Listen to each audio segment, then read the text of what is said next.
years, we know that people pass it on through oral memory. Just like people pass their genes to their next generation, they also pass their meme to the next generation. So the gene and meme, they go hand in hand. Next slide, please. I know there are some people from Japan here, so I got this beautiful poem that comes from Yasunari Kawabata's writing on Japanese poem. And here is something very interesting, this Japanese style of writing about something and then writing something about related. This is a kind of a pair style that Yasunari Kawabata, the very famous Japanese poet who wrote the Nobel Prize, kind of became a champion of this relatedness. And we can call it in genetics like a tandem gene. You have a gene and next to it is a related gene. And out of this relatedness, some biology is constructed. Similarly, in art, in poetry, you can write poem in a particular way, introduce a related concept. So this is a pair and group that Yasunari Kawabata made very famous. And I couldn't but be impressed that the same kind of logic either to create a biological phenomena with a tremendous evolutionary implication. And similarly, cultural phenomena also have use this kind of same thing in a poetic device in diverse languages, bringing to me to the kind of an invariant nature of these two systems, the genetic system and the mimetic system. Both are information system, and both are using common devices, which are invariant universal devices, to become more and more effective. Next slide, please. So one is the life-defining biochemical nature, basically comes from organic chemistry. You have one code and the code is replicated in a particular way. It gives rise to second code. And in kind of me, you hear a song, you memorize it and you utter it to another person. So it becomes contagious. It shows the character of being contagious and takes the property of being viral. Viral is the very common word now after pandemic, there's something becoming viral. So the DNA gets viral by replication, and the meme gets viral by retentive memory. And then meme, of course, gene, we know that we pass it to our progeny. Father gives it to the son, sexual union with the female gender. And we all know that life continues. Or it could be vegetative budding, one cell, daughter cell, mother cell giving rise to daughter cell, and so on. And how does the meme propagate? It goes from one brain to another. And anybody who is listening to it will repeat it because it has the catchiness in it. The brain somehow gets rewarded by repeating it. So it's a very hormonal brain. Brain function gets activated by continuously repeating and chanting. And that is how meme becomes viral. Next slide, please. So another thing is that when DNA is replicated, it invariably makes mistakes. Anything that happens in the world is mistake-prone. Some mistake will happen. It may be 1 in 1,000, 1 in a million, so on and so forth. So when mistake happens, when DNA is copied, then we call it mutation. And because of the nature of genetic code, so let's say somebody has blue eye and now he has black eye, because in the blue eye coding gene there is a mutation, and then blue becomes black, and black could become white if there is a mutation in the pigment gene. So as life progresses, mutation invariably happens, and that mutation is called variation. I'm telling you ahead of time what we have now found through hundreds of years of study through Mendel and others. But we know the story now. The story is nothing but a replication error. And similarly in meme, next slide, there is a meme, there is a phenomenon called Chinese whisper. So if you take that Shakespearean poem, and if you have 100 people line up and one whispers to the other, after all the whispering has been done from 1 to 100%, the poem changes completely, because retentive memory also makes mistake, and one meme becomes another meme. And one song which may not have been catchy, through the mutation becomes catchy. Or something which is viral and catchy loses its catchiness. Similarly in life, a particular a particular protein which was probably not very good in the brain did not allow the carrier of the gene to learn mathematics very well. But then a mutation occurs, and suddenly out of the mutation, a person learns mathematics. And this is how human evolution has also occurred. As you know, when calculus and it was an outstanding feat in the whole human race. Now even a high school kid can do it. Because those people grasped it and turn it into verbal meaning which one can teach to the other. So genetics depends on mimetics to propagate, particularly in the sphere of knowledge. And here I want to give you a sense of what is extended phenotype. So phenotype is something that you have integral to you. A red apple is the phenotype, redness is the phenotype of the apple.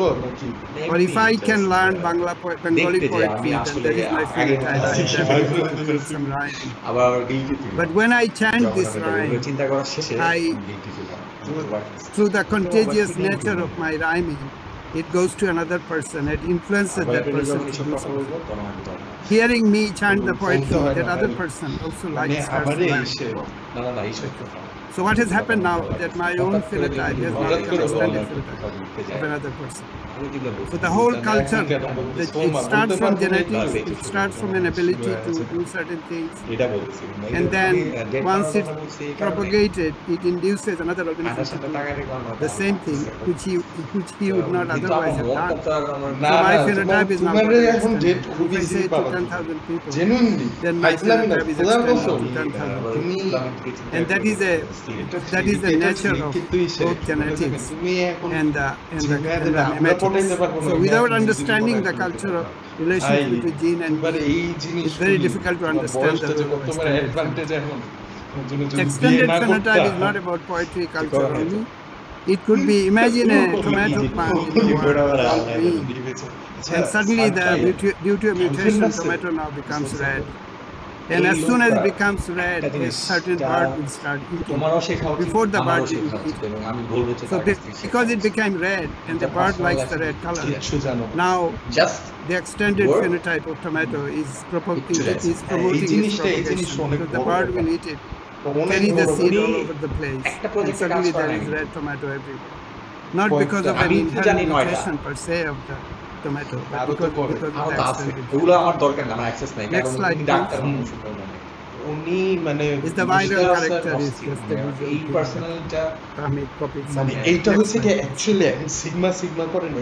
So I will come back to these points repeatedly, but let me just say a catchy phrase is a meme, and brain just cannot help but propagate it, repeat it, chant it, and very soon the whole country is chanting it because there is inherent nature in the brain, the catchiness, its ability to take shelter in the brain, prompt the carrier to repeat it, etc. So these are the viral contagious elements of the words. Similarly, there are elements of DNA called retroelements, and Dawkins called it selfish gene. You may have heard it. There's a book called Selfish Gene. So the selfish DNA at the DNA hops around. Many people call it jumping gene. This is nothing to do with the phenotype of the organism, but kind of a character of the gene itself, that it has an inherently viral nature. It has a way of propagating itself, making hundreds of copies of it, literally like a virus, and then it gets contagious in the one organism to another. It's the character of the selfish DNA. Similarly, there is a culture of the selfish poetry, which gets into a human brain, forces literally of that person where it has taken that fluid now to repeat it. And it's almost like these catchy phrases become enslave the human brain to force people to repeat. And all the catchy ideas, one day things will get better. The earth is, we are heading to a better universe. We have this optimistic notion. These are memes. These are memes that keeps us going. And because of their infectious nature, optimism can be very infectious. Similarly, there could be pessimistic meme. A bad time comes in the story of in the life course of a population, of a nation, and they start repeating the unhealthy meanings. And everybody gets induced to the unhealthy meaning, and very soon they are going down that way. So the reason I'm saying all this, that it is not just airy-fairy philosophy, it is the integral nature of genetics, and finding a solution to genetics. One gets a good grasp, philosophical grasp, irrespective of whether research is, whether they're student of maths or political science, it doesn't matter. They get to see that genetics and memetics are integral to human condition. And in order to know genetics, it is not just enough to go to a class and memorize all the biological features of genetics and get good grade in genetics. But the salient point, the main point is that how is genetics linked to the human condition? What the deep sense that we have of ourselves? And how has genetics got to anything to do with the kind of life we are leading? Mundane life, not academic life, not scholarly life, but nonetheless life we are leading. Most people are just leading a life. And is genetics irrelevant to them? No, it isn't. They need to understand genetics and the place of genetics in society. And it is with that broad idea of genetics, rather than a restrictive academic idea of genetics.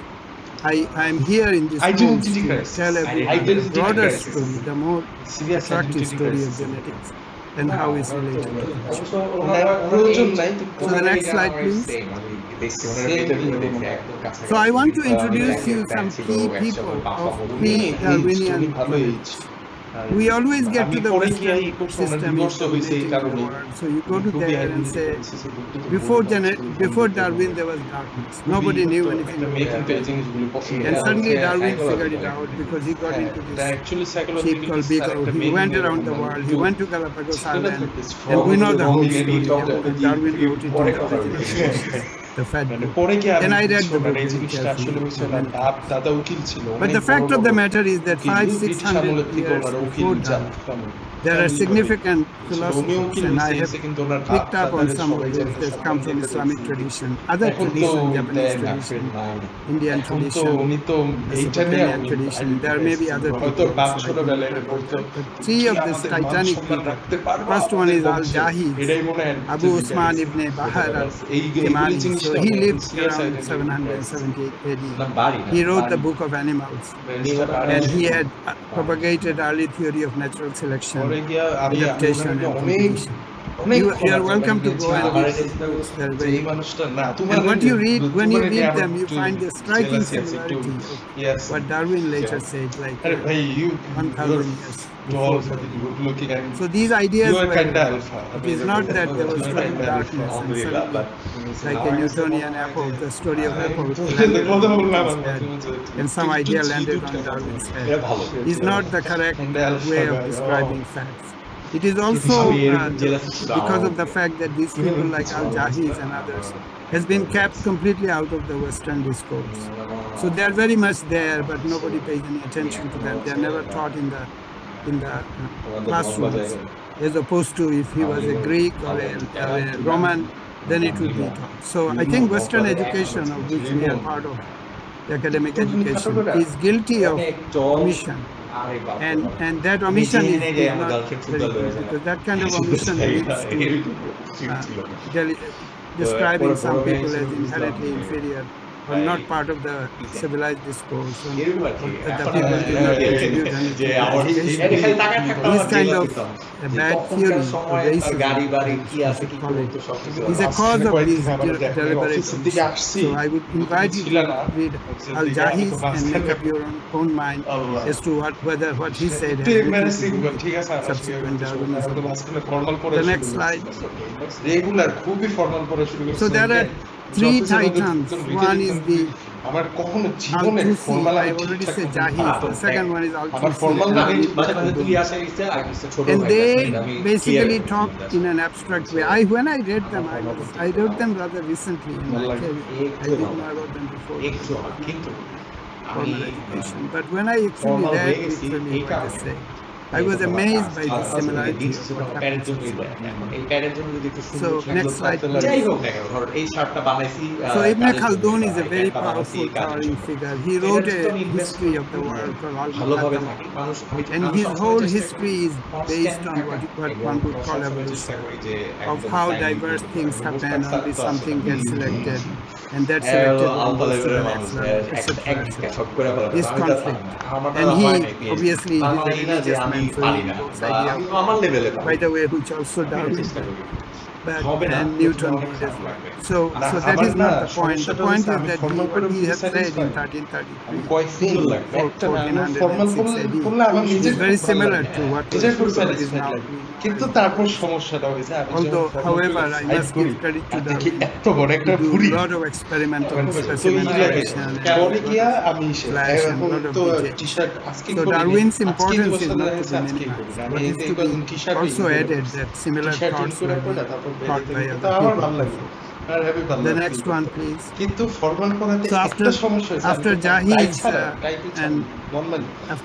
and Ibn Khaldun, we should celebrate the role of Nasiruddin al-Tusi. And if we just write his name, he's a very impressive person. When he proposed the organismic change and adaptation over time, he talks about whether the offspring inherits from the parents, which is manifestly obvious to ancient people. As you know, that they have domesticated animals. How would they do it without knowing any genetics? The 120,000 varieties of rice was actually there in Bengal Delta alone. And imagine the amount of phenotypic collection, phenotypic scrutiny, phenotypic retention and preservation is needed to have 120,000 varieties separately without mixing one with the other. Can it be done by people without a modicum of knowledge of inheritance of genetics? This is like an elephant in the room. In the classrooms, we don't notice it. We don't say. We say it is all natural variation and it was there's some random acts in the nature. So I want to point out to you these three, at least one, and there could be more from other things, and impress upon you the need to be aware of the whole human history. Because science has been put into a box in a very, I call it the kabuki dance, that instead of showing the whole life, you show a kind of miniaturized minuet, it's called a minuet, it's a very stylized movement, and you say that is life. And most of our signs that we do have become this imitative minuet of life rather than life itself. That is, we ignore everything. We say that this was all natural variation, all the genetics that was going. So I want to exemplify this, and not as a saying it as a philosophical doctrine, but actually show you real examples. Next slide, please. Of course, and I pay tribute to Darwin, who I think knew about these ideas. It is not that the whole thing radically popped up in his head. He imbibed them, he gave them experimental detail, and he wrote a very well-crafted book, The Origin of the Species, which I invite everyone to. It should be part of our education. Darwin has become synonymous to biology. You guys all know about Darwin, and I don't want to say too much about Darwin here. He is given, he is personified evolutionary biology in the contemporary framework of education. Next slide, please. I want to now go back to P, because every time you take a genetics course in grade 6, people say Mendel discovered genetics, and Mendel's P, the P plant, in Bengali we call it Motorshiki. This has become synonymous to Mendel, as though Mendel discovered this. There was nothing in P before Mendel. This is the kind of education we get, and a lot of my friends, I asked them, and they said, roughly, P was nothing, and Mendel got P, and it is through P that Mendel discovered genetics, and that's it. I want to tell you about the P, pre-Mendelian P, and what is it. So the P Pisum sativum is a plant of the legume family, and it was domesticated in what is now Middle East, near Syria and Turkey, about 10,500 years ago. And the second domestication happened about 4,000 years. And then people are quite unanimous that peas were the first crops to be domesticated in agricultural society. And they domesticated a lot of important traits of pea in the process. And pea became a very seminal botanical plant as human food. Next slide, please. And then there are all these characters around morphological variation, peas by being used in ritual. So the pea was very much a part of human society. Pea is not something Mendel discovered or Mendel made famous. It is the selective description of pea and Mendel in a particular context. এটা বলি এটা ছিল completely obliterates the contribution of thousands of years of very intelligent people. এটা হ্যাঙ্গারি দোকান এই পাশে বলি আর এই জায়গায় একটা শাড়ির দোকান sari cosmetics and for all practical purposes probably knew all the Mendel এই দোকানে ঢুকতাম because they didn't write it down, so used to Next slide, please. And this is what conventional genetics do. This is long before Mendel came out. That people had looked at all the variation, natural variation. They had selectively kept these varieties separate from each other. They had studied them. They had grown them. They had eaten them. They have used them like a medicine. So all the composite knowledge of human race around pea was like a mountain. And in comparison, what Mendel did later was like a little mountain. And yet we completely ignored the mountain. Why? Because this is a traditional society. This is not the typical Western society. Because also this to me, and this is done by a couple of people, starting with Vavilov. I'll come to a point about who described all the natural variation and everybody kind of followed him. And he thought these were just not any action of intelligent people, but just something that was there. There was no theory around it. Another point I want to point out here, that you may have heard that there is a genotype and there is a phenotype. So you give the gene a name. So if Mendel, for instance, took a pea and call it big R, means it's round, and small r when it's not round. So this roundness, as in R, is called genotype. And the roundness itself of the pea itself is the phenotype. So before Mendel, we did not have genotype. The ancient people never wrote anything down in code. To my knowledge, or at least in oral tradition, there may be something that no one wrote anything down.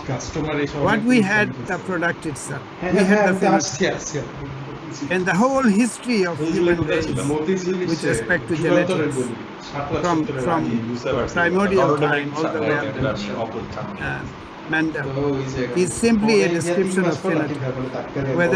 Whether the plant is tall or short is very obvious. Whether the pea is smooth or round or rough, it's obvious there. Whether it's green or yellow. And you have noticed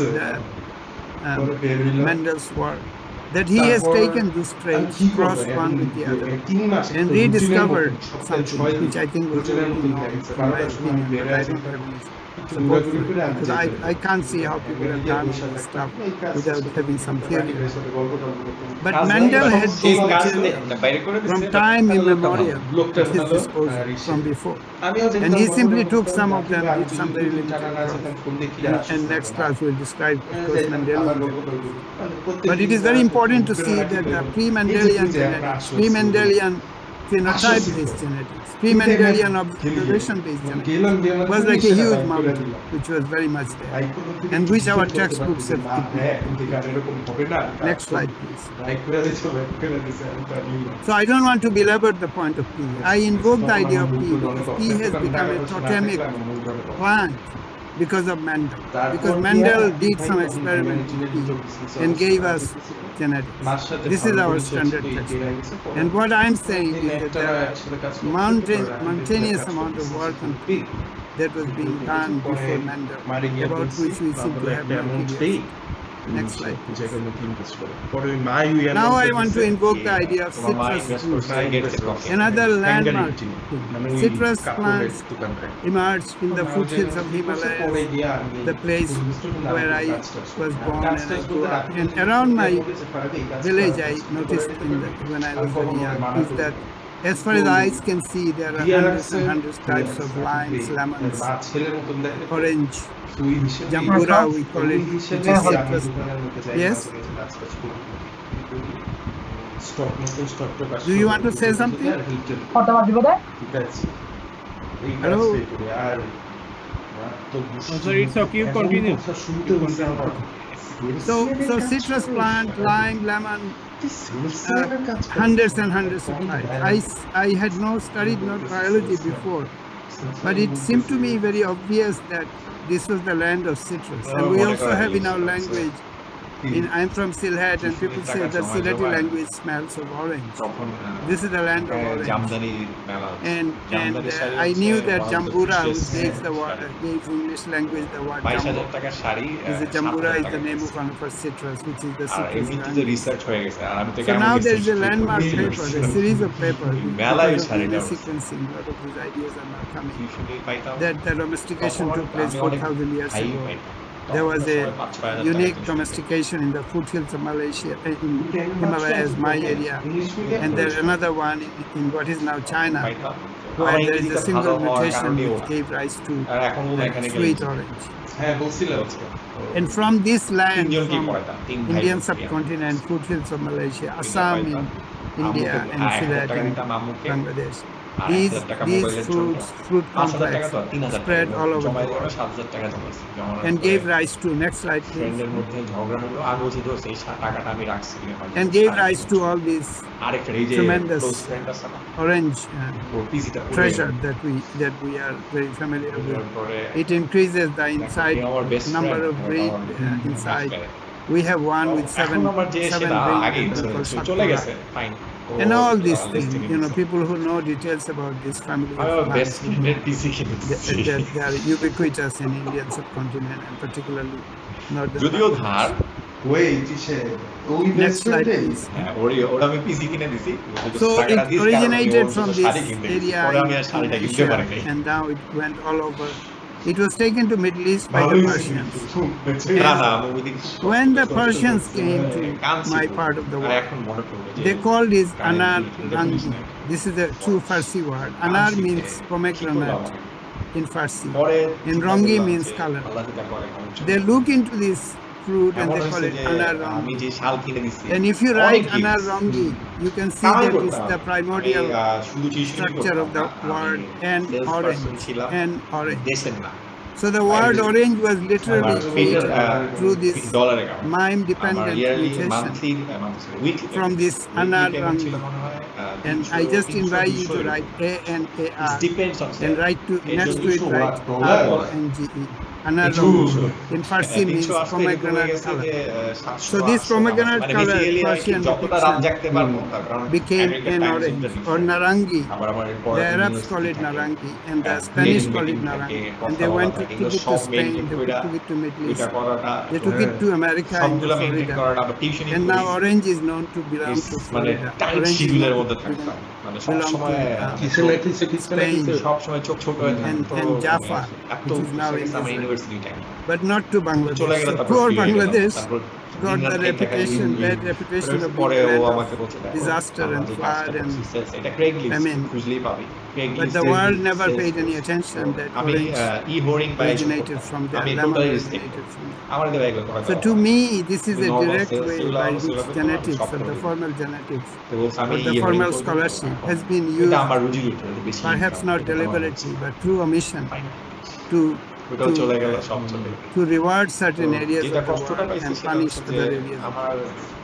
And one of the reasons I got energy for running this course is to point out deliberately these omissions, which has given rise to profiling of certain areas in a particular way as land of disaster. while rewarded other areas last completely যখন বিয়ের erroneous. পরে দেখা হয়েছে And আমি science just এটা has মজার kind of জন্য বলছি। আমি participated নাম বলবো না কারণ in নাম this বললে পরে mistaken বুঝে নিবে identity কি development হয়েছে। and create this kind of an So, environment where there is a common দোস্ত কেমন আছিস understanding of অনেকদিন which পরে area is দেখা what, ওই কিন্তু আমার and that দিয়ে is গেছে। completely faulty. দুজন পালায় It যায় is based on O faulty জানে এমন না genetics, যে ও জানে না and we need to correct আমি it. কিন্তু ওর দোস্ত Next ওরা slide, আগে please. থেকে ফ্রেন্ড ওর গায়ে যে শালটা সেটা So আমারই I দেওয়া। could go on and on about citrus domestication, but it's very exciting, very interesting, and দেখতেছি people have you're started wearing to that thing understand that it I a lot gave to better. her. Interestingly, because DNA sequencing has become very cheap, so people can go and sequence everything, and the DNA never আমি just lies, so they can see the relatedness of the role of the তখন আমার Spanish and বয়স Portuguese তো এই বেশি দিন conquistadors, 8-9 দিন where they collected this material from our parts of the world, took it to Europe, and completely wiped out the memory. তাইলে প্রমাণ Another একটু very কম লাগছে, important চিন্তা করো, example is the tulip is an Afghan flower, lakh নিতে পারতাম না। which এখনই other কষ্ট name is লাগবে lal চিন্তা করে। actually, and in আরো Indian বলি languages যে lal now means red and heart, dual মারতো কেমন and it ধর comes আমার from সাথে tulip, dated which is হয়ে an গেছে, Afghan সবকিছু হয়ে গেছে। word. And now তারপর everybody গিয়া- thinks তারপর গিয়া tulip ওর belongs সাথে- to Netherlands আমি because it was প্রথমে taken from the area of Mazar-e Sharif, ভালোবাসা কখনো and blind Europe হয় না। popularized It's it, justify and now always. Europe brands itself এটা around মনে রাখবেন। around ভালোবাসা tulip, কখনোই blind and হয় না। Afghanistan আমি is blind love branded as করার a land পরেও of আমার কাছে total যখন চোখ খুলে গেছে uncontainable war and Allah hopelessness. সব দুয়ে দুয়ে চার So মিলে these are দিচ্ছে। two আল্লাহ very, এগুলোই করছে। not just two, there are many examples. আমি But আর this কি is a case share where করব যে genetics, কতটা the crop blind না। diversity, and kind of a Check biology, করো। modern At biology least has been trust, but deployed check. to delineate certain areas as good areas and other areas as bad areas. It's okay, it's okay. Next slide, please. আমার পুরনো কথা mone পড়ে গেল। I cannot but show you this plethora of seed and আমার this is just a আমার majestic আমার thing. Wife When you look into ও the আমাকে type of যথেষ্ট ভালো। orange. এটা আমি And how did this happen? I mean, আরো God বলি, sent মানে his মনে পড়তেছে না। apostles from the heaven to come and do দেখা হয়েছে। process of citrus for people's benefit. যাও বাচ্চা। It is the people বিশেষ করে আমি themselves, আমার long hate before আছে। Mendel, long before Darwin. Because I love her truly. It is the people who crossed one with the other and knew enough about genetics to preserve these varieties. Long before any modernity বিয়ে came card into নিয়ে আসছে citrus বাসায়। breeding, কাঁচা all the থেকে। major citruses were in place. And people, of course, have made relevant থেকে treatment, তাড়াতাড়ি ছুটি grafting, নিছি। clonal propagation. ছুটি and so on. নিয়া, I think one can Some understand the good total না, না, amount I'm of always, flow of I'm biology always through millennia, through the human societies, 2012 just by studying citrus, just like they can do just by studying tea, for that matter.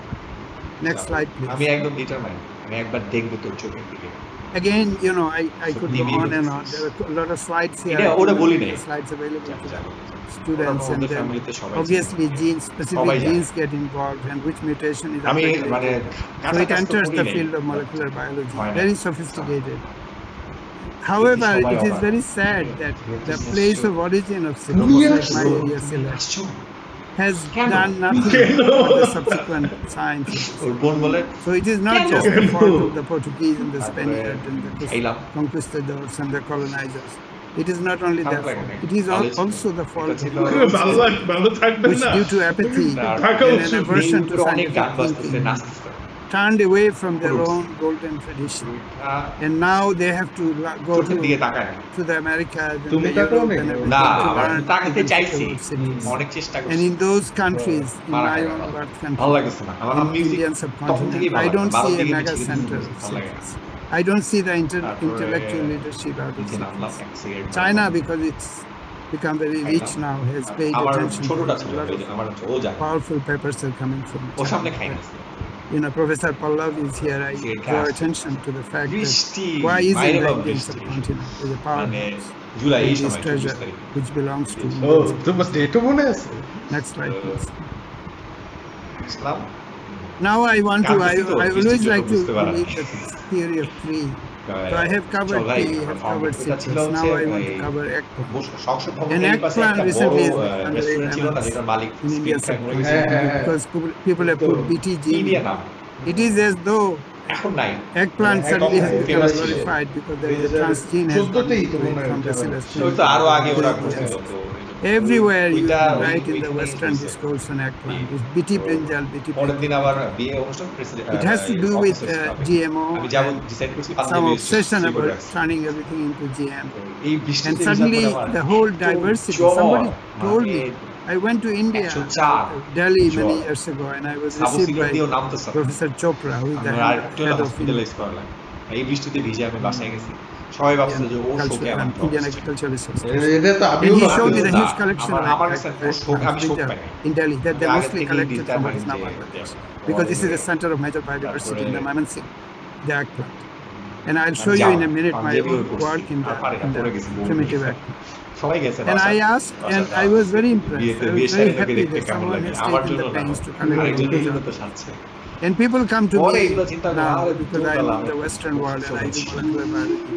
Obviously, They said, "Oh, isn't it করে কি লাভ wonderful আছে? that your End of the country day has তুই become কি BT পাইছিস? brinjal?" আমি কি পাইছি? So Bangladesh suddenly has become glorious তাহলে আমি খাবার খেয়ে because পারি it না has কেন? put BT তো gene আমি আমার ফোকাস in আমার ক্যারিয়ারে থাকতাম। eggplant আমি and সব not ভুলে because গেছি। it is the আমার center of ক্যারিয়ার, আমার biodiversity. টিউশনি সব No one cares about the মানুষ 20,000 types of eggplants which have perished, breakup হয়েছে but পরে is ecstatic about the fact that the transgene has যেদিন been ব্রেকআপ হয়েছে ওই দিন শো ছিল একটা। And this is হঠাৎ how show, shallow modern science liberation is. World মিউজিয়ামে I আগারগাঁওতে cannot but point out that this show obsession about চলাকালীন GMO and complete indifference তখনই to the germ plasm is a very pathetic এই thing, দুই and we দিনে need আমি to বুঝছিলাম reverse এর it. আগেও তো কম বেশি হবে না। So what is the story of দুই দিন আমি It's বুঝছিলাম যে amazing. এটা actually It basically there is a primordial Solanum. ওটা আমি Solanum দেখছি, আমি melanchoma is the প্রথম eggplant, and শোয়ের these ভিতরেও Solanum ঢুকিনি, species ওখানে are all over বাইরেই Africa. বসেছিলাম।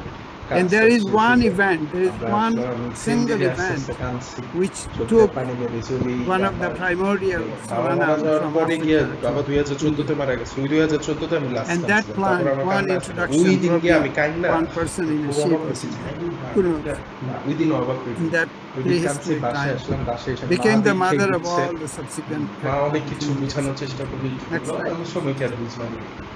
2-3 দিন যাওয়ার পর 2-3 দিন পর থেকে আবারও And then কান্না much আসতেছে, later, কাঁদতেছি, it was introduced to আরে Europe এর and জন্য আমি কান্না করতেছি। diversity of ও, cultivars, করছি Europe, মানে Moors, the Muslims, the one Gen name Z of ছিল Muslims তো। are the Moors. পুরা The এই Moors took it to করতে Middle party East টাটি। and it all became, part of আমার তো Italian food. স্বাভাবিকভাবেই And now there is uneasy Egyptian লাগতেছে। moussaka. এত and না, এত কোনো You mention eggplant and যাই। people will say Greece and এর জন্য আমি Egypt, কান্না করতেছি, etc. করতেছি। No one will দূর say Africa, no one গোষ্ঠী লাগে। will say India.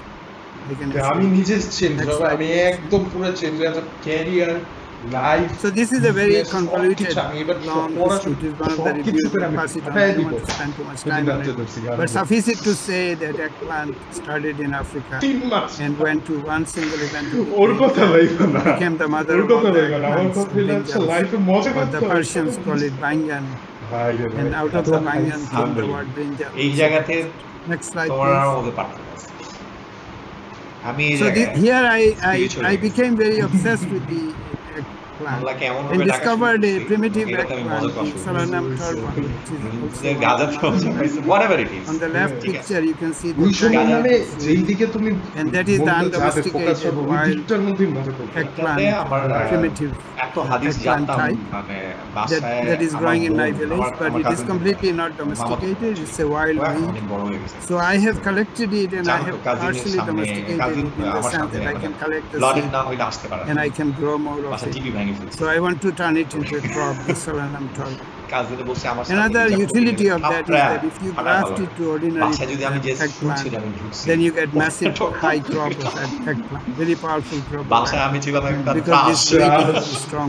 So you আমি can খালি use the বলতাম, আমি wheat খালি plant রুলস as a বলতাম, root এটা এই stock লঙ্ঘন এই and graft লঙ্ঘন। onto it modern eggplant and you get দুইটা very বছর আম্মুরে জ্বালায় গেছি, And সবাই on the আমাদের দিকে right, চলে I've আসছে। discovered আলহামদুলিল্লাহ, another Solanum in এখন আমার ফ্যামিলি called যেটা Solanum ফজরের সময় আমরা siciliformis. 3 ভাই নামাজ And পড়তে this is the যেতাম। mother of all এটা যদি আমি tomatoes. তখন না করতাম তাহলে এটা Because you হইতো can না। take this plant and graft এখন আল্লাহ tomato কাছে লাখ plant লাখ into শুকরিয়া it. Because of And you get massively grafted আমার তো tomato. ওই টাইমে And by training the villagers in both of these plants, we অবস্থা have now হয়েছে।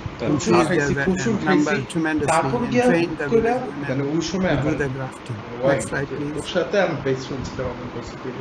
And the word spread তো through এই word of করতে mouth, কি আর and some গোষ্ঠী very লেগে important 3 person, mass Mark Tester, he's an constantly eminent message দিছে, Australian constantly scientist, phone British দিছে, 3 মাস Cambridge পুরা scientist, করছি, কোনো got a reply big দিতে job in নেই, Australia, and now O, he's a মানে ও আমার wife। major plant এর মাঝখানে আমার biologist in ex আবার Saudi দেখা Arabia, হচ্ছে। King তো তখন Abdullah তো আমি Institute of Science and পুরো- Technology.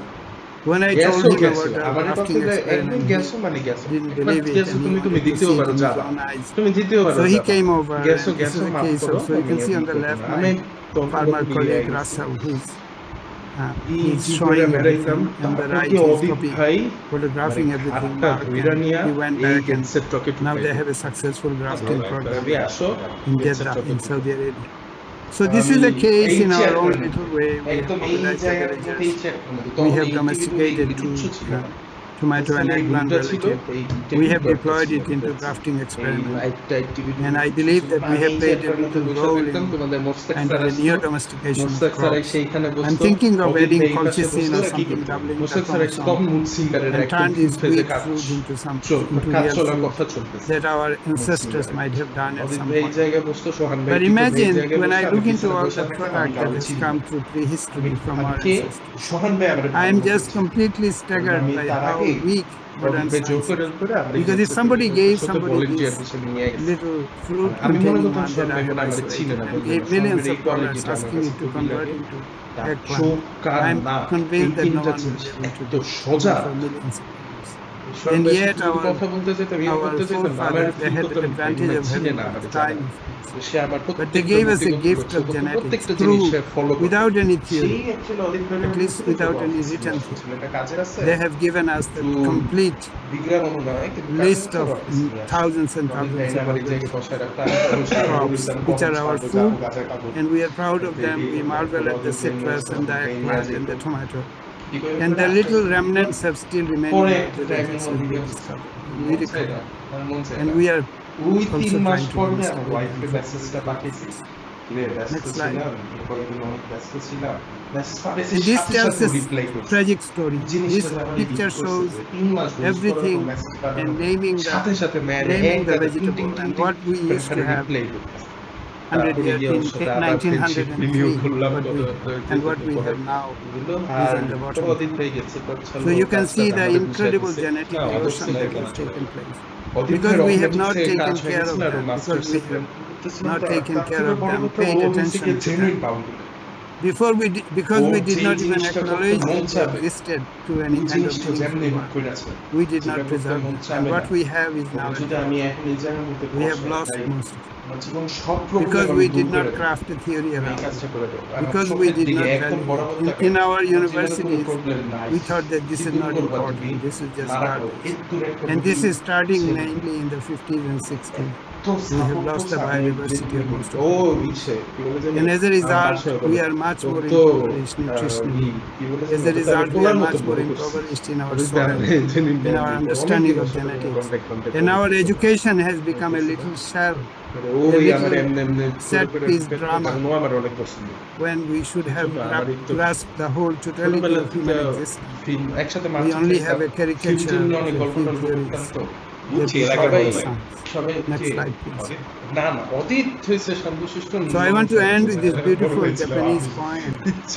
It says, in the spring, cherry blossoms, in the summer, in autumn, the moon, and in winter, the snow. These are haiku style poems that Yasunari Kawabata আমি অদিতের সাথে এক কোণার মধ্যে বসে বসে Stanley Kubrick তারপর কি কেন কেন ভালো এটা অদিতের বুঝে তো মতিউদ্দিনের movie coming out of the human brain kind of soothes us when we research as the poem of Rabindranath ও খুব মজা নিয়ে শুনতে কেন সত্যজিৎ রায় তো ওই সময় থেকে এই সময় থেকেও সত্যজিৎ রায়ের সাইকেল কিসের জন্য সত্যজিৎ রায় এত ভালো কেন সবাই জানে সত্যজিৎ রায় এত ভালো এত ভালো কেন ভালো এটা কেউ জানে না এই জিনিস I would really like and encourage our guests, particularly but also students, everyone to speak up based on what I have said or also on anything else, so we can have a vibrant discussion. Thank you, sir, for this amazing, interesting, I would say, like the preludes of the course that we will have, and the next 2 days discussion will be based on this. I will continue from here. So we have I think 23 participants here, obviously the international guests and also the Bangladeshi participants. I welcome. I invite everyone to join the discussion and also ask questions. It can be bilingual. If anyone wants to discuss anything in Bengali, please feel free to do that. Or if you want to ask questions in English, feel free to do that. But this discussion will be vibrant, like the concepts and the history that you have described can be further further discussed into this question answer session. So, anyone want to ask question? Thank you very much. I think we would ask anyone to ask questions, but particularly I know because I have had this kind of discussion with Diana and also Professor Pallab. I would encourage them to talk, but whoever raises the hand should start. Riazuddin has raised his hand. Okay, please, Riazuddin. Yes. Please, go ahead. Thank you all, especially Professor Abid Choudhury for this wonderful opportunity for us to talk about and learn about genetics. So, can everybody hear me? Just to be sure. Yeah, we can hear you. I'm interested in this course because currently at Bangladesh Institute of Planners, we are working on spatial planning. So, global biodiversity framework, there are some 23 targets, and one of those, actually the first target is spatial planning. So the whole country of all the participating parties in the CBD, Convention on Biodiversity, can make sure that all the land of the spatial planning.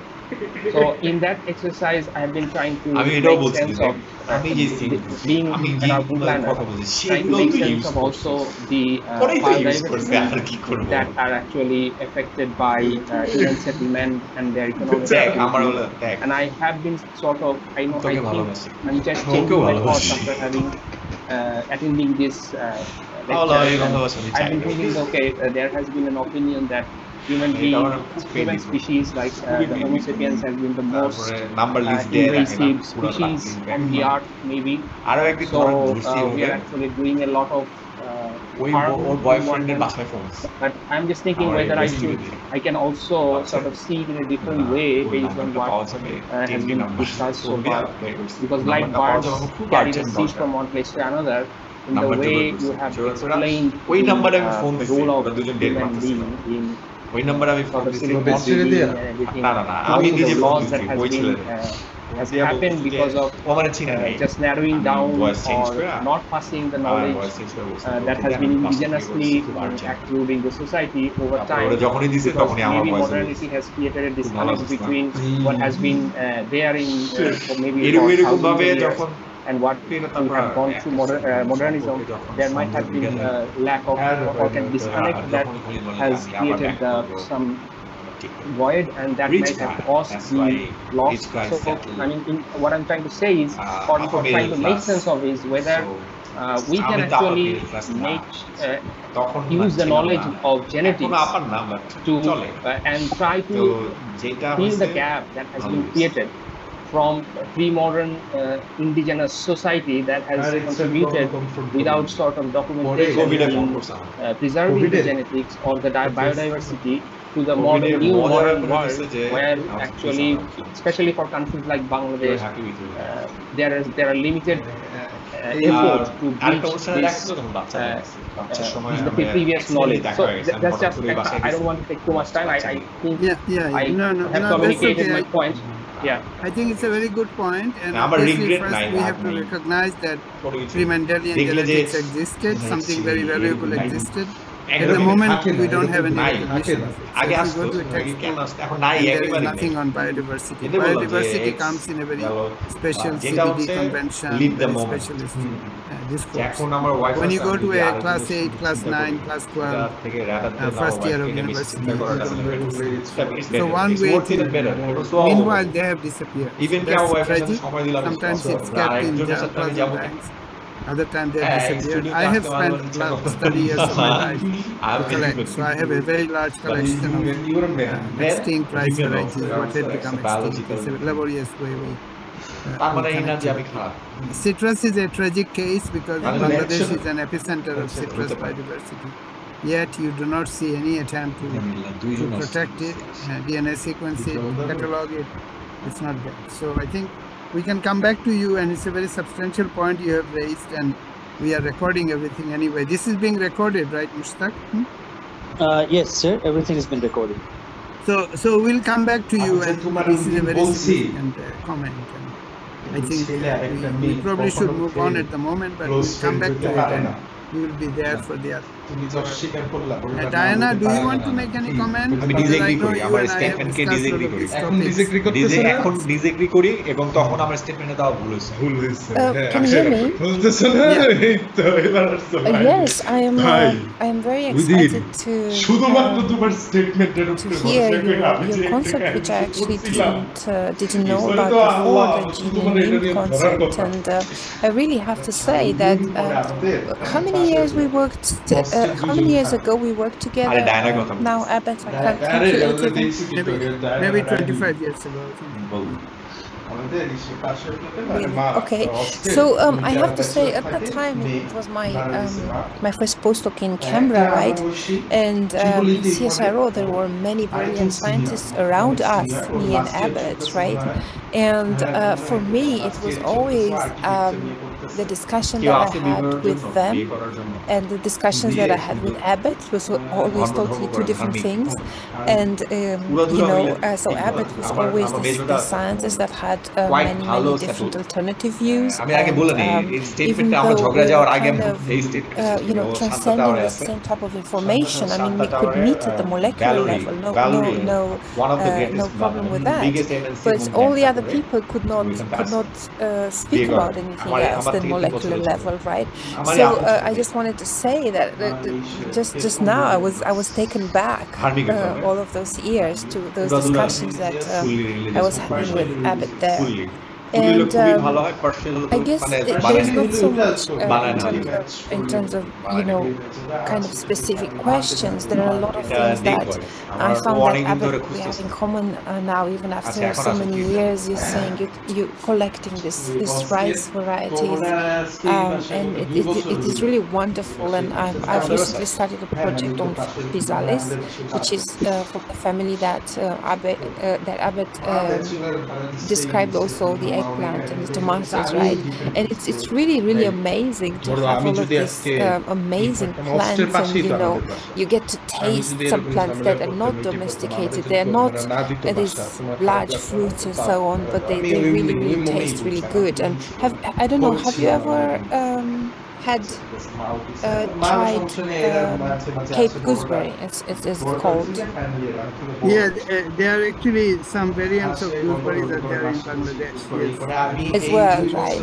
So for me, it just has, I don't know, it has so many tones, boom, boom, boom, boom. Like I think the third or the fourth one is chocolate or something like that. So it really does make you wonder, because you say you're collecting these varieties, and I also have some varieties of Physalis, and I'm just amazed of how different they are and how there's nothing else today that we have that is similar.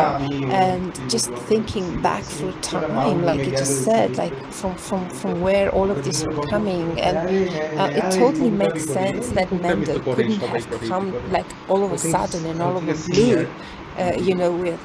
With all the laws and all of the information, and you basically said that there was one seed, there was one solanum seed that had traveled, the continent, and it's unbelievable to imagine that so much diversity and so many varieties came out of that seed. That basically means that what we have today as diversity can continue to generate a lot more diversity. Is that right? This is very strange. In citrus also, how can so much diversity be propagated by ancient people who seemingly didn't know anything about genetics or propagation?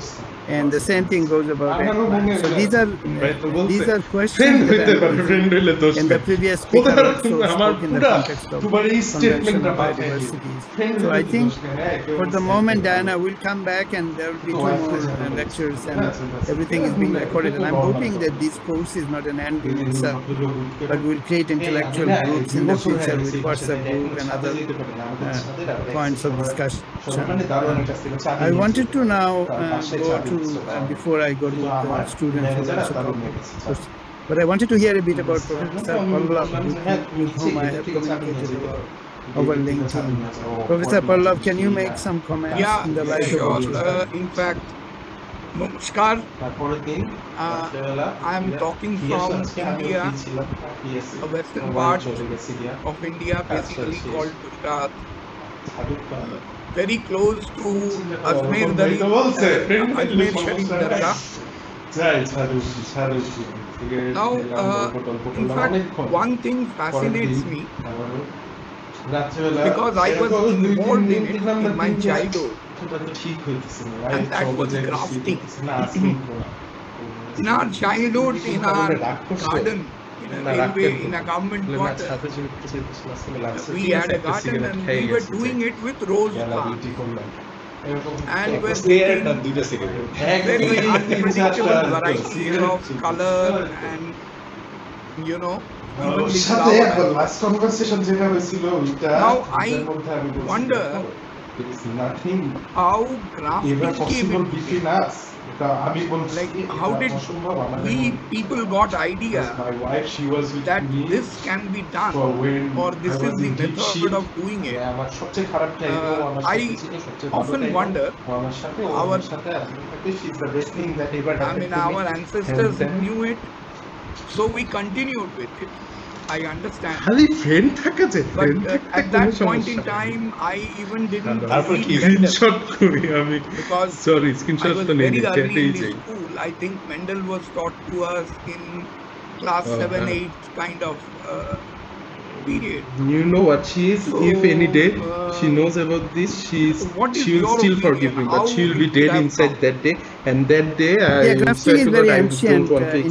Shumi, I'm really sorry, but I cannot ever meet you ever again. I hope you understand. It's not possible to have anything between us.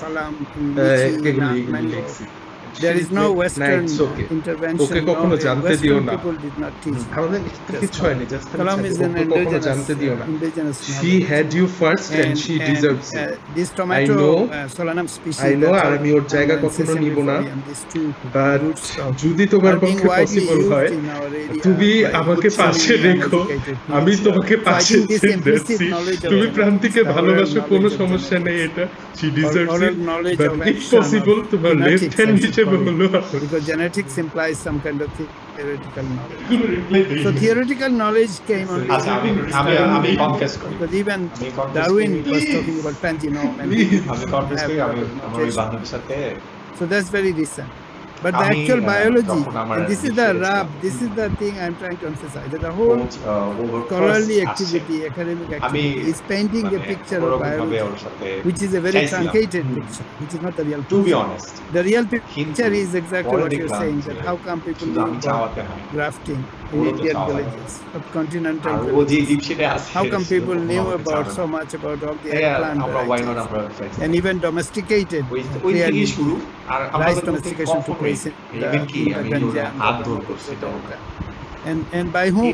Without any knowledge of any genetics. I mean, I'm raising question here. I don't have any theory. Because there is nothing there left behind it. Writing on a stone or something like the Greeks did. So this is very obvious, and now DNA sequencing is making very clear that the product of these processes are very sophisticated introgressions involving multiple lines, and this requires to be a continuous series of processes which gave rise to their target variety. And the people who did it is a mystery to me as to how it took place. It couldn't be just some random process where the pollen was flying in the wind and gave rise to all this finished product, and suddenly people said, oh, we have it. It couldn't have been like this. It seems like a projected deliberate series of breeding. And grafting is the same thing. That is what I always feel. people might have thought about it it doesn't and mean then যে acted, সবার সাথে এরকম because it cannot come all of a sudden. অন্যান্য I friend have one more সেই কথাটা question. আমি আরেক ফ্রেন্ডের কথা বললাম We often talk about biodiversity loss, বারবার বলছি আপনি and it is true. Possible এটা কি আমাদের এক্সপেক্ট Genetics. ঠিক কর Can we go back in time and create some of the lost biodiversity, recreate some of the lost biodiversity? Yeah, this is what people who do Cas9, they call it, where you can make a predetermined mutation in a particular gene. Yeah, you know. So a lot of people who are very gung-ho about CRISPR, they are saying, yes, we can just create this so-called allelic variation or SNPs.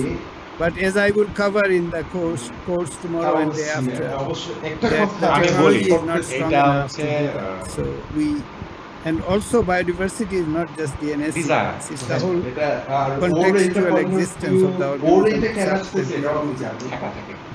And we cannot just take an arbitrary different organism and start putting mutation into it. That is a bit like setting up a drama as opposed to actually entering life. So it's a very sad piece, I call it sad piece, দ্বিতীয়ত ও যে বুঝছে যে আমার possible না most of our science are orchestrated events. এটা আমি বুঝছি They are not really a replacement of what we have lost, in my opinion. From now on, what are the steps that we need to take to conserve the biodiversity? Whatever is I think from now on it's a social movement. We need to at least collect what is still out there. When I start collecting over the last 25 years in Bangladesh, I have recovered about 300-400 varieties myself. Very painstaking way, going to the poor. I found that the poorest of the people were the best custodians, hanging on to the traditional varieties. So we recovered a lot of it like that. And I would encourage everyone listening here to make themselves into a volunteer of this kind of activity. So instead of thinking that they're going to do something very smart and modern and get those varieties back, I think there is no quick answer. We have to go and painstakingly recover them, put them into the seed bank. So all this requires money. I partnered with Professor Mushtaq to give this talk also, to bring it to attention to everyone, so we can collectively maybe have a crowdsourcing funds where these varieties can be collected, because no one is going to fund it. You know, the people, there is no money. Most of the time it's recover some traditional varieties, they will say, oh, because it has become a prevailing wisdom that these varieties were not good, and therefore we have to have this modern variety. And that is a completely false proposition. So coming back to you, yes. Personally, all my life I have collected. I want to encourage everyone to collect.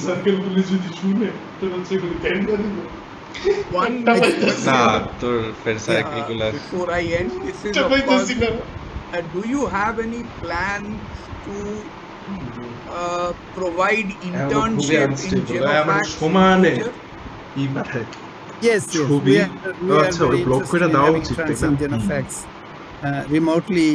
Remotely also in real life in Bangladesh, but also remotely around the world, where people can study the microbiome. And I have a lot to say about Genofax in my third lecture.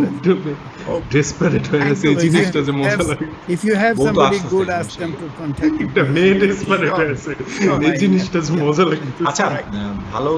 So I think thank you very much, Professor. It is very encouraging to have you here. I can see Sazia. Did anybody raise their hands? Is there any hands raised, or we should start going by naming? One more hand is there. Sazia Afrin. Okay, Sazia Afrin, can you speak up? মালিবাগে prime বলে আছে না, এগুলো ভালো। Thank you এখন না, next year. এখন থেকে যদি না করাইতে পারি তাহলে তো পড়ে যাবে না, এই স্কুলে কিছুই পারে না। স্কুলে দিবা It's been a pleasure, and I'm really excited to see this vibrant group of people sharing their thoughts and knowledge, and as well as Sir's lecture was just asking very good and rare source of knowledge sharing platform. So today we learned about a lot about the colonization of local wisdom, and some of my queries was already asked by Pallav. We're also looking forward to the path on which we can start working before it's too late, which Dr. Pallav also talked about.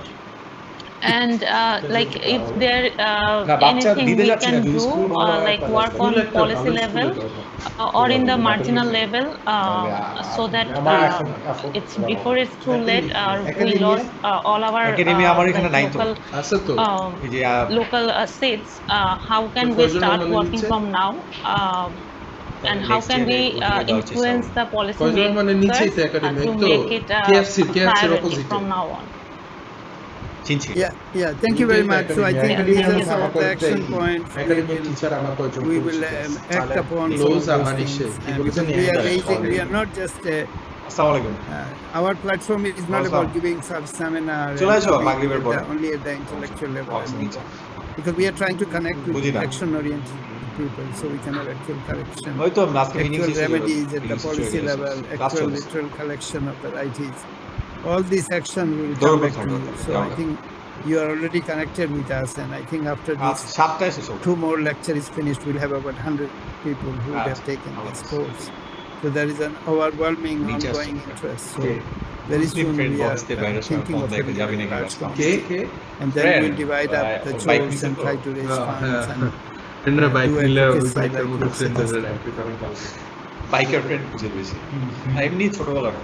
advocacy. Thank you very much. Anybody who is the next person wanting to ask questions till we go into I think if you guys volunteer and speak up, otherwise we'll have to go one by one and make sure that everyone has something to say. Yeah, please. Sir, take my salam. I am Shorab. I am also from Kamalganj, very near to your home. And I have a question about Sir, I saw that most of the farmers of our area, they are very much qualified about grafting, and they cultivate a lot grafted tomato in rainy season. So I have an interest in wild tomato, and I just tested this tomato, but I feel the taste is not so good. How about the nutritious value in wild tomato? I don't know that. No, I get your point, and I want to answer to that. So the taste is determined by what is put on the top, right? When you graft the tomato, these particular wild ones, they are the rootstock. And the quality of tomato is dictated by what you put on the top. So often what people, because I know your area very well, let me finish your answering your question. So because I know your area well, I know that in the rootstock they have these wild, especially the one I showed on the right, the thorny one. And on the top they are putting existing hybrid tomato. Right? Yes, sir. And the hybrid tomato is not very tasty. So it is not the fault of the grafting. You have to put some really delicious tomato on the graft, and then your tomato will be delicious. But if you put hybrid tomato on the graft, then the tomato will taste like hybrid tomato, where the taste is not very good. So it is not the fault of the grafting, it is the fault of what is being put on the top of the graft. Yes, sir. But, you told that you want to bring it as a crop. I talk about the wild tomato. You want to bring it as a crop. Oh yeah. This is just a wild idea. And I tested those wild tomato, not hybrid tomato. I tested those wild Wild tomato. This is something I just said in a joking kind of way. It is not easy to convert a wild tomato into real tomato. This is going to take a long time. I don't seriously mean that. But I'm saying that these are actually, as you have seen in your area, I know they use this simply for your area people doing a lot of grafting. So this is exactly the grafting that I want to do in my own village as well. That's the point. Okay, sir. Thank you. Thank you, sir. Anyone else? Just a quick question. I'm sorry that I'm coming back again. I have already There's a lot of time for comments, so go ahead. Okay, just a quick question from the same point that I have been I raised about biodiversity conservation. So there is a concept in especially for biodiversity they call the indicator species. So I just the question came to my mind that in Bangladesh we can actually spot there are many kinds of ecosystems around in various places. So when you talk about citrus fruit, you talk about brinjal. You follow me so by the question came to my mind that whether it is possible to link the question of biodiversity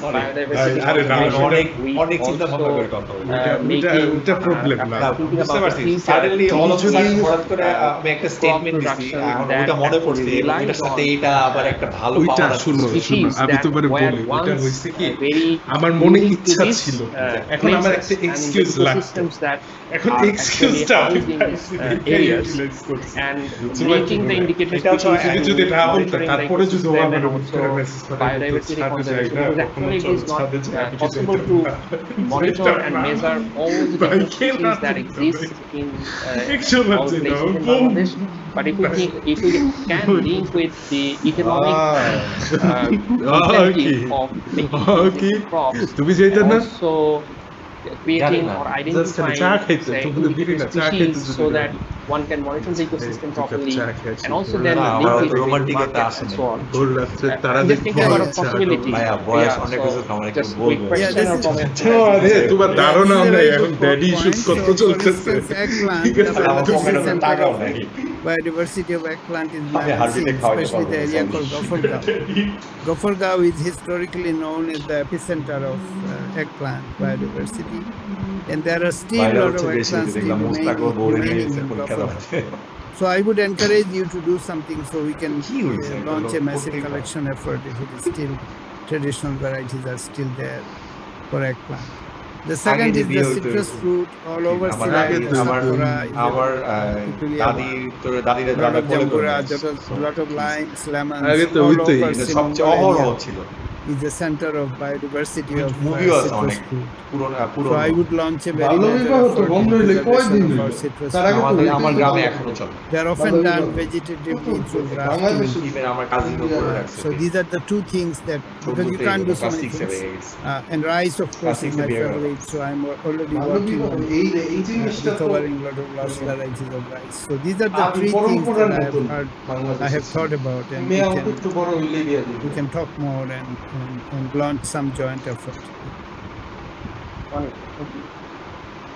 সমস্যা কিন্তু এদের নিয়ে আমার সমস্যা Okay, among students, এটা না যে মানুষের বয়সের ডিফারেন্স এত tell us about your impression, tell us about questions. জোয়ান ওই বেটার তো এমন দেখতে মেয়ে এমন দেখতে আমার সমস্যা এগুলো কোনোটা না আমার সমস্যা I think I will start. বিয়ে করছো তোরা সংসার করতেছো তোদের মধ্যে প্রেম ভালোবাসা First of all, very nice talking. নিজেদের মধ্যে রাখ না ভাই Thank you for sharing all the comments. এইগুলি তোদের সবাই Very nice to hear সমস্যা কি বাইরের মানুষের the different aspects connected to biodiversity and genetics.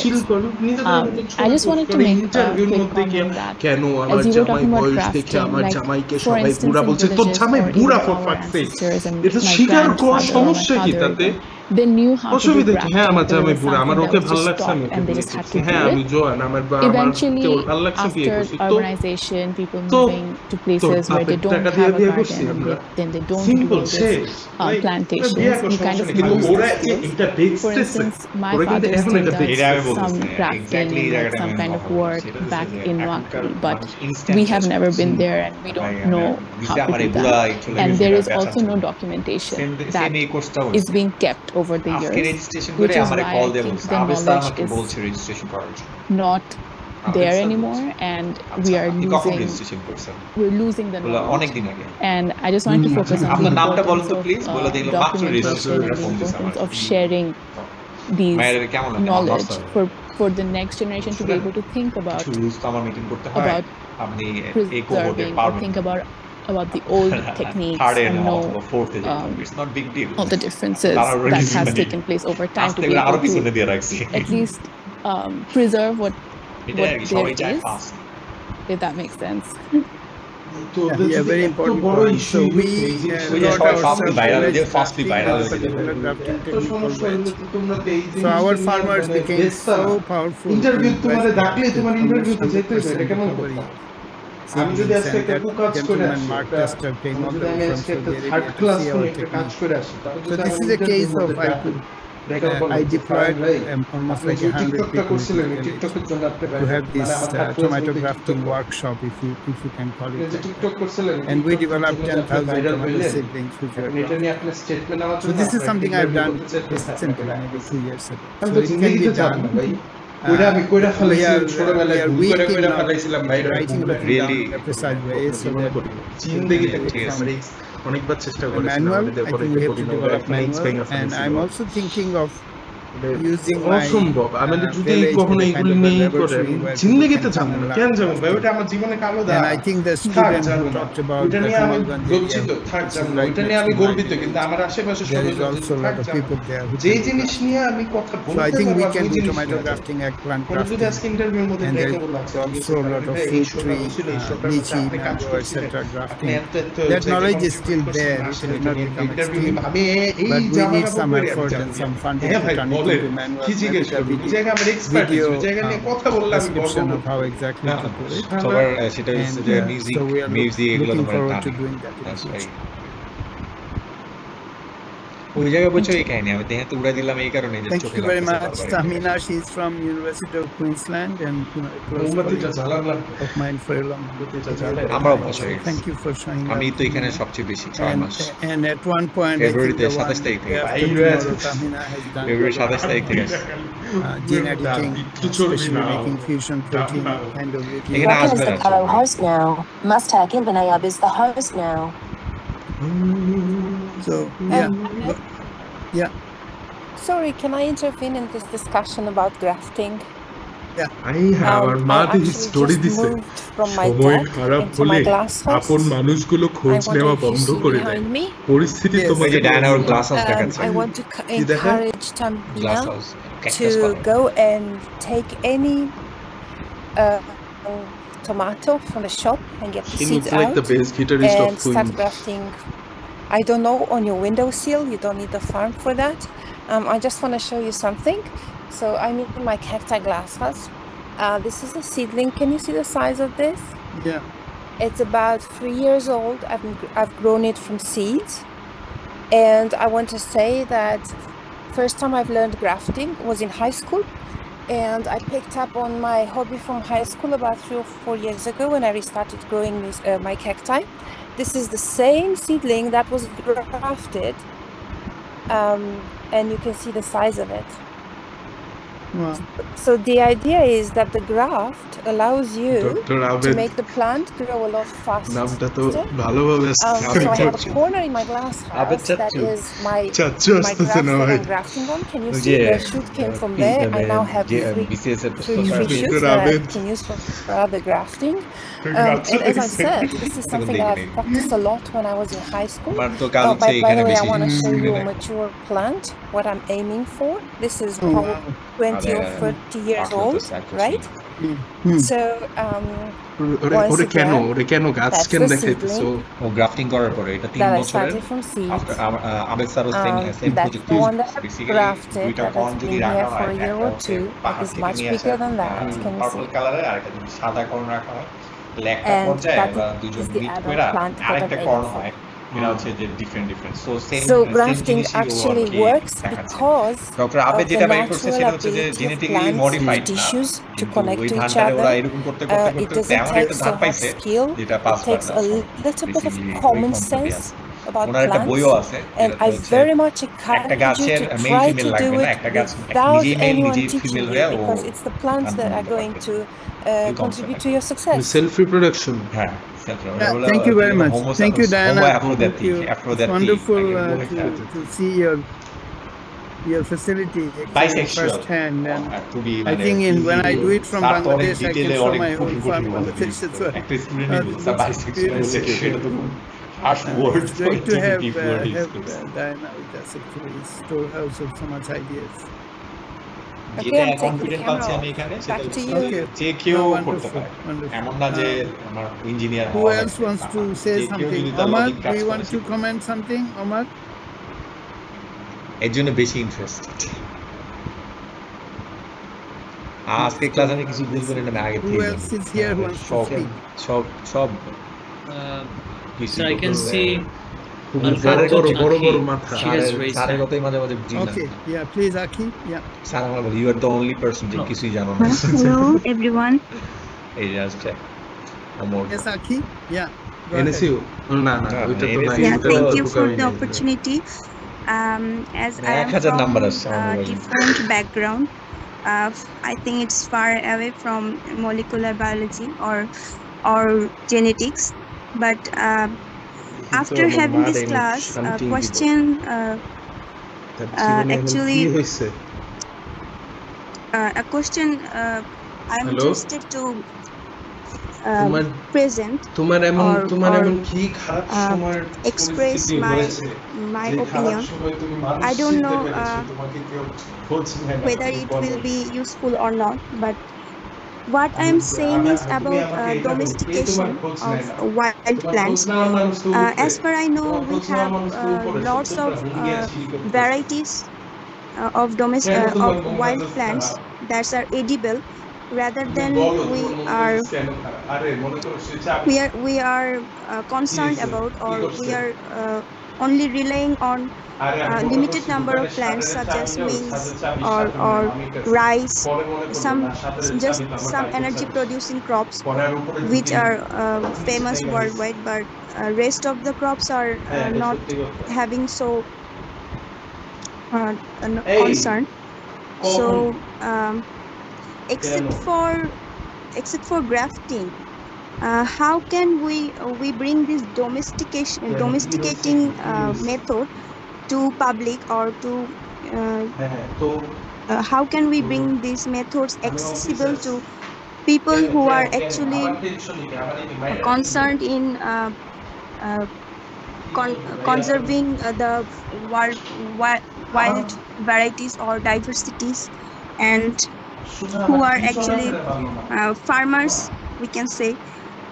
How can we inspire people in domesticating such plants and increase our diversity in a shorter period of time? Because as far I know, domesticating a wild plant is very time consuming, and grafting is not applicable for every plant, and gene mutation, which is a part of evolution, is not very common case. So how can we bring this diversity again in this world? Yeah, thank you very much. Thank you very much. So one of the plant I showed you is a Solanum turbum called Gota Begun. So this is one we have domesticated because it was wild. I think you can. Domestication has been so intensive that in our villages, whatever could be domesticated has been done domesticated. In the area like in forest or in Brazil, where in Amazon forest, they are bringing more and more fruits into new domestication. You have to have some history safety of people consuming it, because a lot of them could be poisonous. So there is a risk of just going and start eating any beef or anything. But a lot of our wheats, there's one called Bathua, which is a Chenopodium, which is a close relative of quinoa. We call it Bathua. We kind of domesticated it because it was a wheat. We started growing it and eating it. It's a very nice green vegetable. So we can make a list of current wheats which we can start to eat. We can make a list of something which might be in our forest, like Chittagong hill tracts, and have a domestication program, a new kind of domestication program where we can start bringing new crops into the picture. We can certainly do that in Bangladesh. There are a lot of interest also in vegetable or weeds growing in the saline areas where things are growing in the marshy saline area, and we can start converting them into crops. So that option certainly is available in future. And we look forward to talking to you more about that.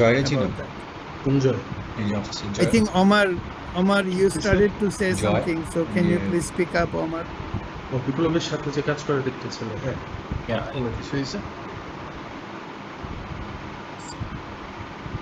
Yeah, go ahead, Omar. Yeah. Hello, everyone. I just would like to thank you, Dr. Ebaid, for giving us this chance to meet all this experience. And I just following your ideas and examples for basics of genetics and other experience from other participants. So I'm very happy to attend today this course. So I just follow this experience and catch some information that help me to understand more about the genetics pieces that help me to how I can function this experience in the at the modular level in my work. Yeah, that's all. Thank you so much. Thank you very much. Any other comment or questions? No, thank you. No, I know, not from you, but anyone else present here do you want to say anything? Anyone else? Sir, I think I want to bring a different point that you have covered in this lecture. One was about the, for example, the concept of evolution. It's obviously Darwin is one of the main proponents. He was supported by Wallace. But before that, as you mentioned, like Ibn Khaldun or Al-Tusi, they also mentioned about this concept. But they mentioned in a kind of the language that they chose probably was not the way Darwin was explaining, or the evidence that Darwin presented were not presented by them. So, why do you think they got those ideas? Is it because, for example, in the Muslim understanding of life and evolution, মুসলিমের ব্যাপারটা বলে নাই আজকে আবেদ sir সেদিন সুন্দর করে বুঝাই দিচ্ছে যে বেসিক্যালি ম্যান্ডেলিয়ান বলো আর যাই বলো না এরা এমন না যে ছিল না, আগেও তো ছিল। এখন ভাত খাই, আগে ভাত খাইতাম না, আগেও তো আমরা খাইতাম। এখন অ্যাপ্রোচ তখনও এরকম ছিল, কিন্তু ম্যান্ডেলিয়ানও ডকুমেন্টেড করে সুন্দর করে উঠায় তুলে ধরছে। That's why anything that we know that can help us to understand the source of knowledge that they used to gather the information and also develop their ideas. Yeah, there were all these Greek ideas where they're talking about mixing and blending. Ancient Greeks had certain ideas where they thought there was little droplets of things that goes from one generation into another. So there were all these ideas. What strikes me is the exceedingly carefulness in which they preserved all the varieties. So if you think people thought, well, rice is rice, they would have mixed up all the varieties, one with the other, and the new varieties, all the separate varieties could not have been preserved. So people knew that a particular type gave rise to this kind of grain, this kind of aroma, and they knew everything about how to keep it separate generation after generation during cultivation. So whatever their theory was, they had a very precisely oriented need to have a pure preservation of individual species. Beyond that, if you start to read ancient documents like the Greeks, I deliberately raised the issue of Ibn Khaldun and others because they're fairly modern. But if you go into the before Christ time, you start to see all the Greek ideas and so on. So the precise nature that Mendel said about the algebraic unit, and he showed that there are units of segregation which turned out to be genes, and now we know the whole story. So we are not like rediscovering it from the prehistory. We know everything, and we are kind of studying it for the sake of history. And while we study for the sake of history, it appears to me that the genetic resource or the genetic gift is about 10,000 times bigger than what has been accommodated later on by a few species and model organisms. So all this gift is a product of deliberate human intelligence. It is not a gift which just happens to be lying around in nature. This is the point I'm trying to make. And during that preservation of this gift of thousands of species, and another point which I did not cover here is the domestication of animals. Out of very violent wolves of the jungle, people bred domesticated dogs, which actually love the company of human beings. So this selective breeding, which gave rise to the domesticated dog, it was the first animal to be domesticated by humans. Some people think about 25,000 years ago. How did that happen? How did people knew about doing selective mating and continuously, iteratively find the more human-friendly dog and cross it with another human-friendly dog with the serial domestication? And when the dog genome was sequenced and compared with the wolf genome out of which dog genome came, you can see the evidence of this selective breeding. So people had a theory. I cannot speculate what the theory was because they didn't write it down. But it seems to me it is fair to assume, and it's only because we now sequence the genome and we know that how the integration has been repeated. It is not just one fine morning some domesticated dog arrived and people kind of kept it. It was not like that. It was a result of continuous generational activity, which these days we would call breeding or genetics. Only that whatever theory they had, they did not leave it behind for us to see. Thank you. Diana? Yes, actually, I wanted to I was wondering if your question can be addressed by Abbott's concept of meaning. Of course, people were thinking religiously about life, but Abbott said that we have the memes are prone to mistakes, so you have to read the Bible, and then you make a mistake, right?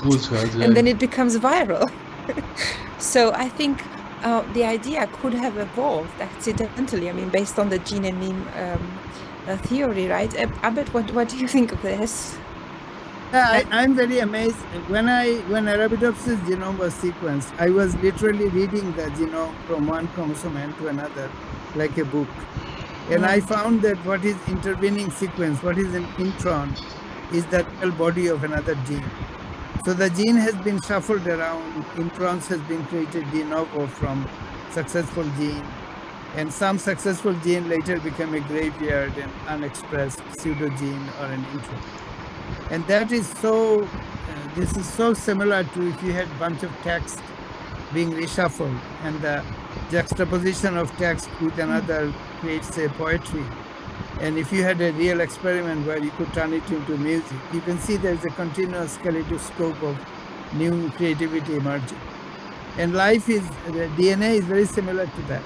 The random assortment of gene and the reshuffling with the retro elements all over, and selfish gene being an example where a DNA likes to be propagated for its own reason, is creating novel functionalities which is just popping up as some trait. So imagine this kind of popping up probably gave rise to salt-resistant crop in a saline condition.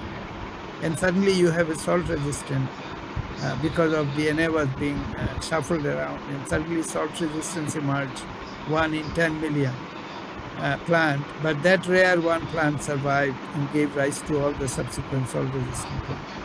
So you can set up some idea, and students are here, they can set up this kind of a conceptual possibility of using artificial intelligence, machine learning. Even you can deploy ChatGPT, not to create some text, but to shuffle around DNA sequence to create novel functionalities. You can deploy something like ChatGPT type of thing to do base editing into the genome to create novel functionalities. So these are one of the things we can think of because we cannot go and have real world organism, but we can create some kind of a in silico organism with novel specificity. That's another corollary of this discussion. Okay, thank you. We have again Viraj. So for the third time. Sorry.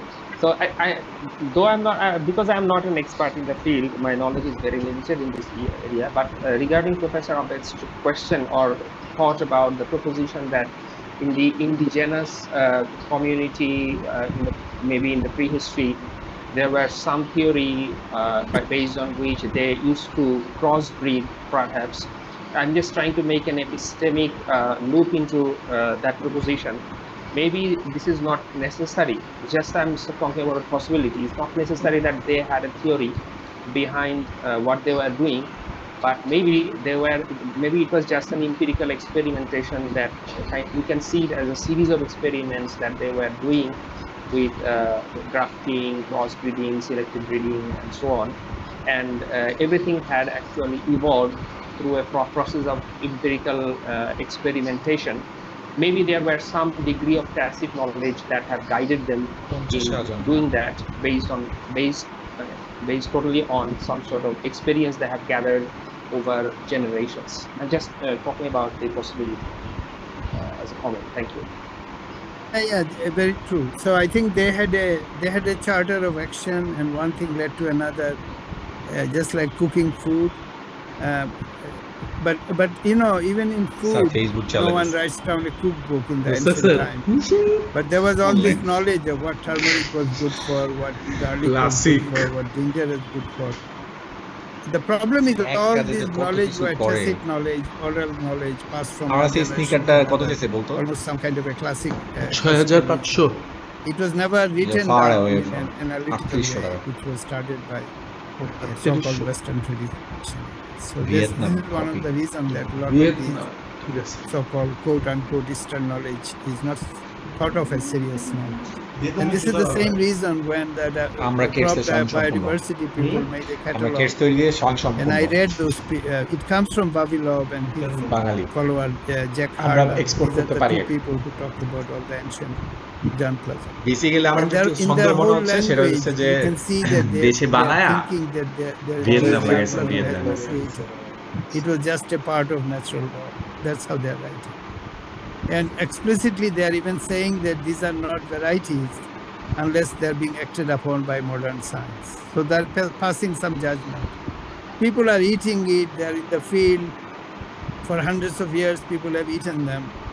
But in the eyes of modern scientists, they're not a variety till they enter a proper scientist who has a PhD degree. I think it's a very amazing kind of discrimination. And I think traditional knowledge has suffered this discrimination. It continues to suffer that discrimination. In this day and age, the Horidan was not recognized as a variety simply because a farmer did it. My own work involving the farmers are facing resistance because the institutions are trained to think that what is not part of the institution is not science. It's almost like the Bangla department of Dhaka University decided that unless you are a student of Dhaka University Bangla department, you cannot write Bangla poetry. It's a bit like that. Or you have to go to the Dhaka University Bangla department to get validation if you were to write a poetry. So I think we need to raise this discrimination philosophy, so to speak, because it has permeated into everything. So for instance, because you thought like that and you did not give value into those creativity, you did not preserve them, and this is why they have disappeared.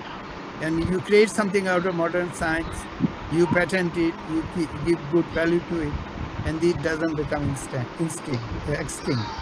But the farmer's variety gets extinct because you don't think it's worth anything. So we are so we are almost at the end of the session. We are set for 1 hour, and then I think the discussion comes in.